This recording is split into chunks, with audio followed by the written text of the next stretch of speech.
So our first speaker, Bernard, talked a little bit about developing drugs quickly and under duress in the case of Ebola. We're going to start to switch back to that storyline a little bit with Diane Barry, who is the VP Global Health Policy and Government Affairs at Sarepta Therapeutics.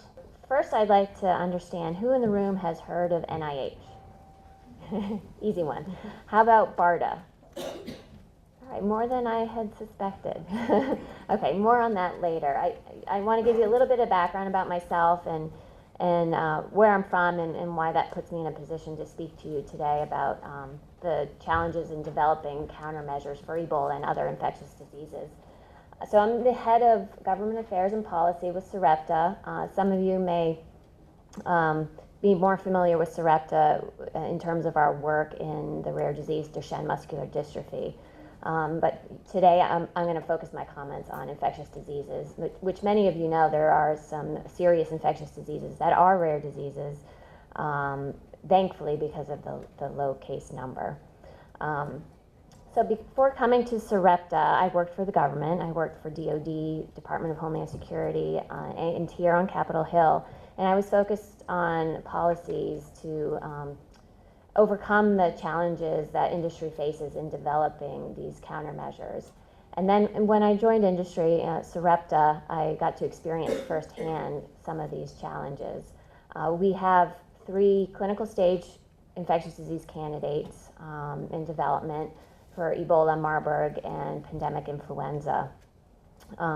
We have a platform technology. It's actually pretty exciting. It's a targeted therapeutic platform where essentially you use the same backbone, but you can, if you harken back to your high school biology days, you just change the orders of the ACTGs to target different diseases or different, subpopulations within a single disease, like in Duchenne.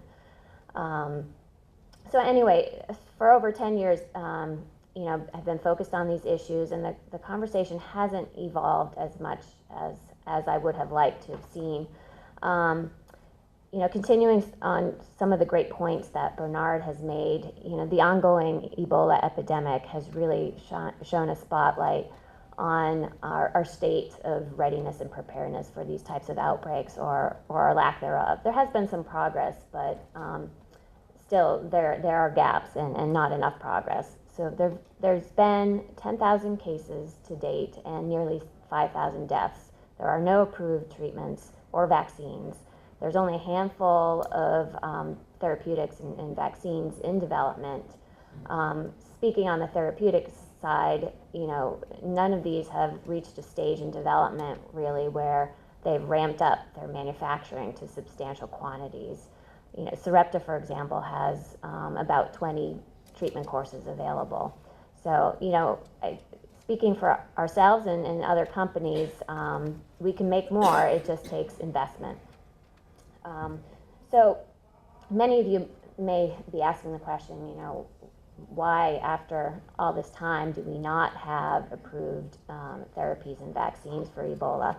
And so the answer isn't very simple, but it really does go back to one core constraint, that there is no commercial market to buy these countermeasures. Industry just is not incentivized to develop them on their own dime. So Congress actually recognized this in 2004, and they passed Project BioShield and established a mechanism or a government market, essentially, a viable market to buy these countermeasures. And so this was a $5.6 billion advance appropriation to be used over 10 years to purchase these countermeasures. So it was a great, what's called pull incentive, meaning, industry, if you build it, we'll be here to buy it, sort of that market guarantee.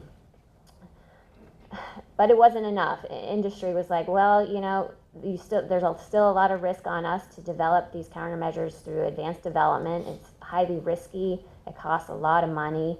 We need more to reduce that risk. And so again, Congress stepped in 2006, and they passed the Pandemic and All Hazards Preparedness Act, PAPA, and established BARDA, the Biomedical Advanced Research and Development Authority.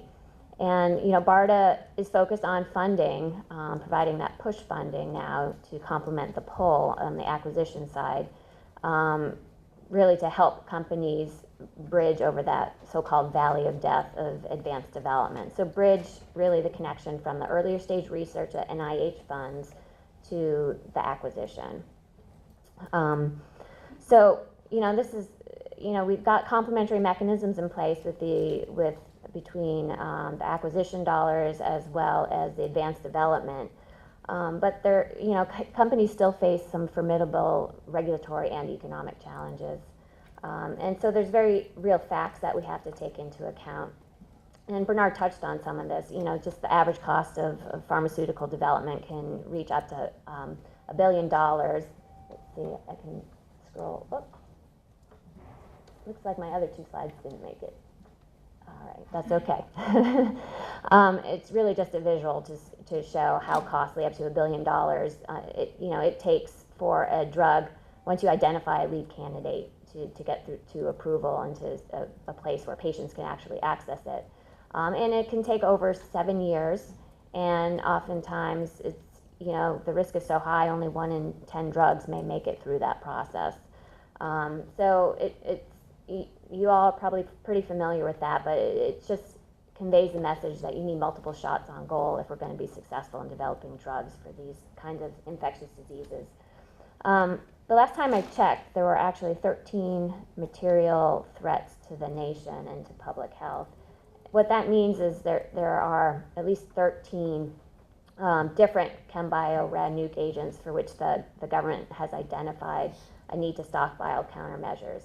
So you take that into account with the need to have multiple shots on goal, the high cost of development, and the math really doesn't work out very well, especially in a fiscally constrained environment. So there's going to be gaps in our preparedness. With Ebola, it wasn't until last month that BARDA had devoted funds to addressing this threat. And I think it really does exemplify the problem that the government has growing needs and competing interests and a shrinking pot of money. So in terms of some recommendations, I think you can come at this problem from different angles. One is from a technological angle. For example, instead of walking down from bug to bug this list of agents, you can instead focus on broad spectrum approaches, or also rapid response versatile platforms that can be applied to multiple threats. In terms of incentives, first and foremost, long-term stable funding from the government is needed, and at a level that really recognizes these threats aren't going away. They're only continuing to evolve as the world gets increasingly interconnected and urbanized. So there is push funding, as I mentioned, available, whether through BARDA, NIH, DoD, but it's not enough. Sarepta, our program fell victim to budget cuts in 2012. And there's enough inherent failure in drug development that a program that's successful shouldn't be halted because of budget cuts. Unfortunately, BARDA's funding has changed now. It's not the advanced appropriation with a market guarantee. It's now subject to the annual appropriations process, which introduces a whole nother level of uncertainty and makes it less attractive to companies doing business with the government. I'll just touch upon a few other incentives because I know I'm almost out of time. Thankfully, Ted's going to address the orphan drug tax credit and really the importance in protecting that. Other incentives, more on the pull incentive side, there's mechanisms in place for other disease areas that I think can be leveraged here for Ebola and other infectious diseases to speed development of medical countermeasures.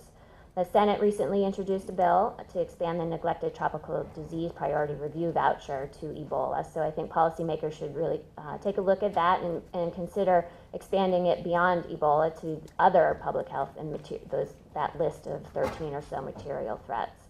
And also, I'm sure a lot of you are familiar with the GAIN Act, which provides an additional market exclusivity of 5 years. It's mostly targeted towards antibacterials and antifungals, but we might want to consider whether this could be extended to antivirals and vaccines and other treatment modalities. So just to sum up, there are steps we should really be taking so we're not caught flat-footed for the next outbreak. We were really unprepared this time around. We need stable funding across the continuum of development at all levels and commensurate with the risk. We need to adopt smarter approaches, technological approaches, including the support for versatile platforms, protect the Orphan Drug Act, enhance the priority review voucher program, expand it to Ebola and other threats, and consider extending the incentives under the GAIN Act. So, thank you.